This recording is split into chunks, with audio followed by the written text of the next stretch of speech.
सत सत प्रणाम। प्रणाम जी। गुरुसराय से, डिस्ट्रिक्ट झांसी से हम आए हैं। हाँ जी। ये अबशाद अड़जेरिया नाम है, सांडेल गोत्र से हमारा। हमारे पास 2 कन्याएं हैं, तो उनका विवाह भी हो गया। लेकिन जो हमारी सारी प्रॉपर्टी थी, मेरे पिताजी ने मेरे छोटे भाई के दोनों बच्चों के नाम कर दिया है।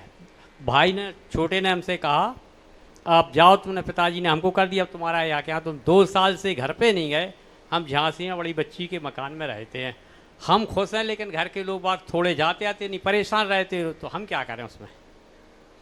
देखिए, पहला तो यह है कि आपके साथ जो हुआ है वो तो अन्याय है भाई के द्वारा।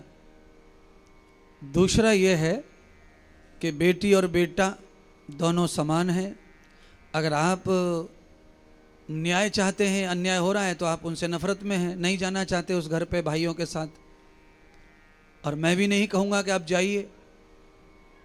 बेटी के साथ में आपको आनंद मिलता है तो वो तो आपके शरीर का हिस्सा है, आप उसके साथ में धर्म पूर्वक रह सकते हैं। आप कोई पाप नहीं कर रहे बेटी के यहाँ रह करके। जितना बेटे का हक है आपके जीवन पे, आपकी संपत्ति पे, उतना ही बेटी का हक है।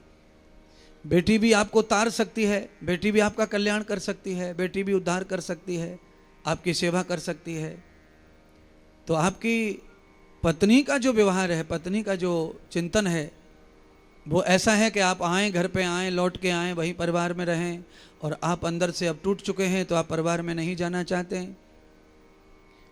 पत्नी के लिए जाते आती रहिए, पत्नी को साथ में रखिए।